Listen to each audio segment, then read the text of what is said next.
Okay, like I said last week's video, I've been having some technical issues, and I technically recorded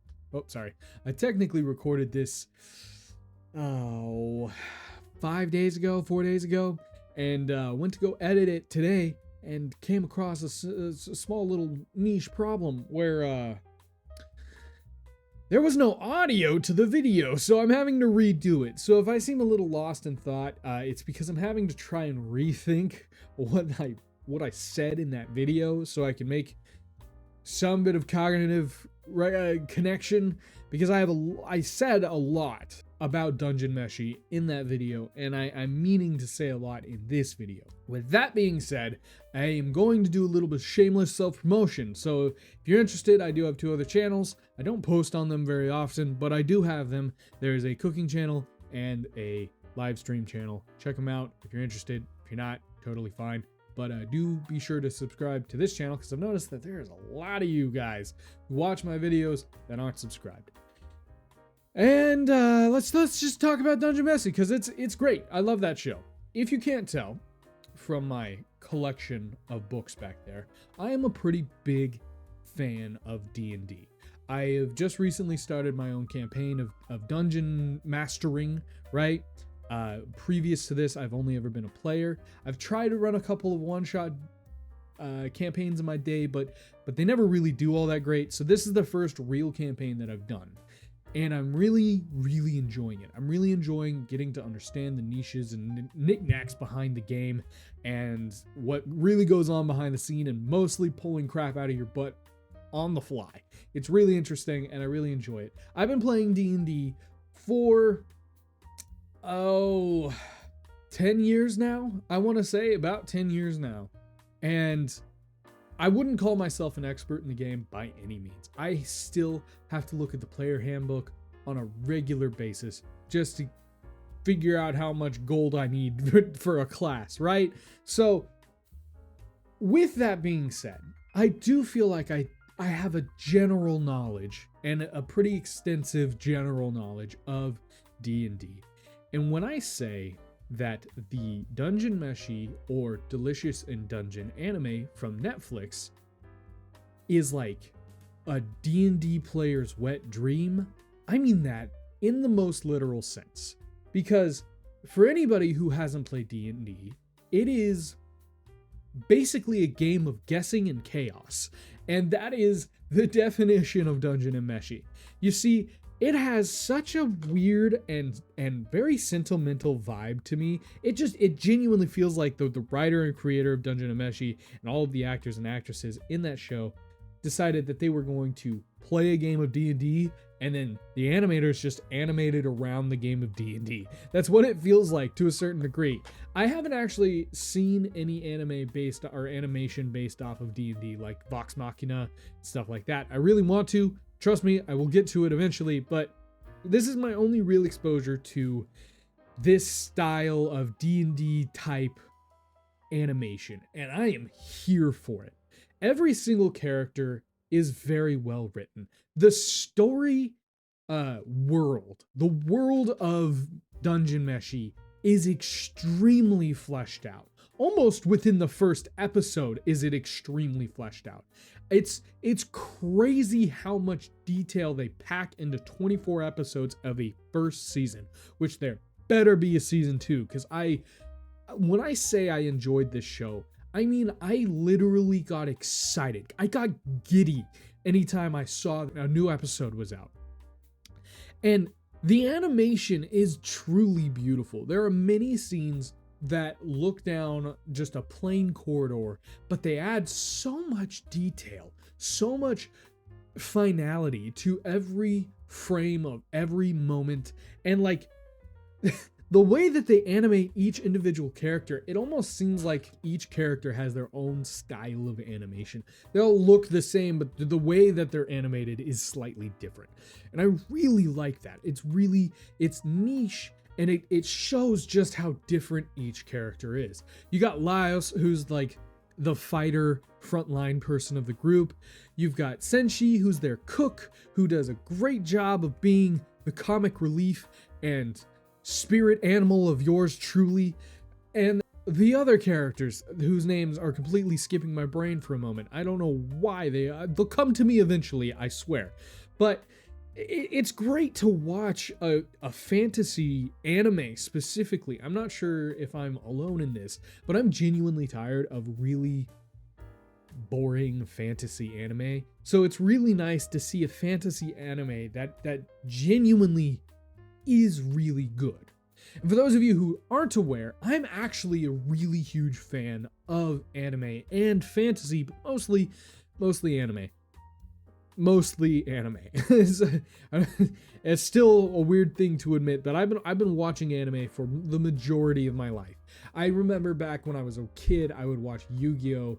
On Saturday night or Saturday cartoons.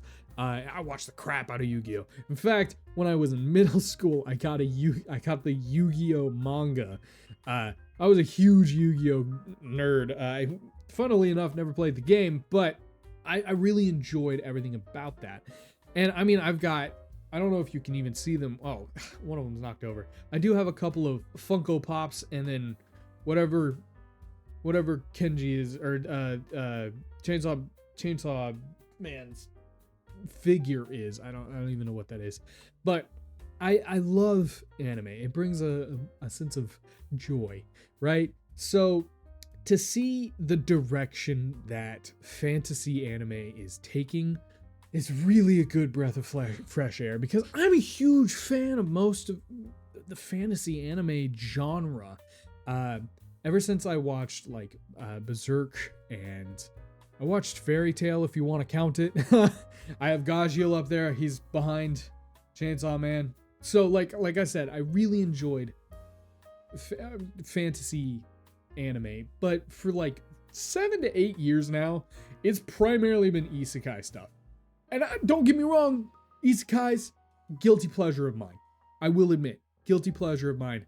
However, they are all the same, all generic, and all kind of boring, right? So it's really nice to see this direction that fantasy anime is going in, with like Frieren, with like Dungeon Meshi, and Mushoku Tensei, which I know is a isekai anime, but I don't really count it because it's so unique and so different that it feels like a different type of story than, I know it is an isekai, but it doesn't feel like one, you know? So it is really nice to see the direction, and I hope we just keep going down that trajectory, because there are so many really beautiful stories to tell, and Dungeon Meshi is beautiful.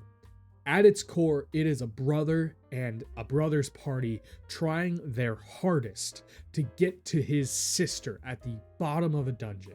And man, he just eats good food along the way.